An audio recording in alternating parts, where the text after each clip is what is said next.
حكينا سابقا عن مشاكل مفصل الحنك. قلنا بدنا نفوت أكتر بعمق على هذا الموضوع.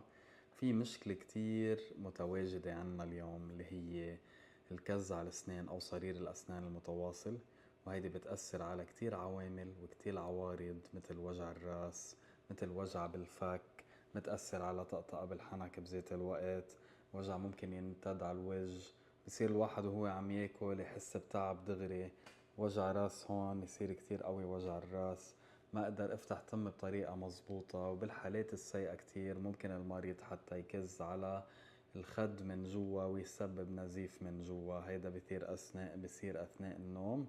ممكن ساعتها ينعمل ابر بوتوكس اذا بتسمعوا فيها بالحنك ليساعدوا يرخوا هالتشنجات اللي جدا قوية من وراء كز وصرير الاسنان. في عنا نوعين لكز الاسنان اللي هن الناس يلي بكزوا هن واعيين، وفي الناس اللي بكزوا هن ونايمين.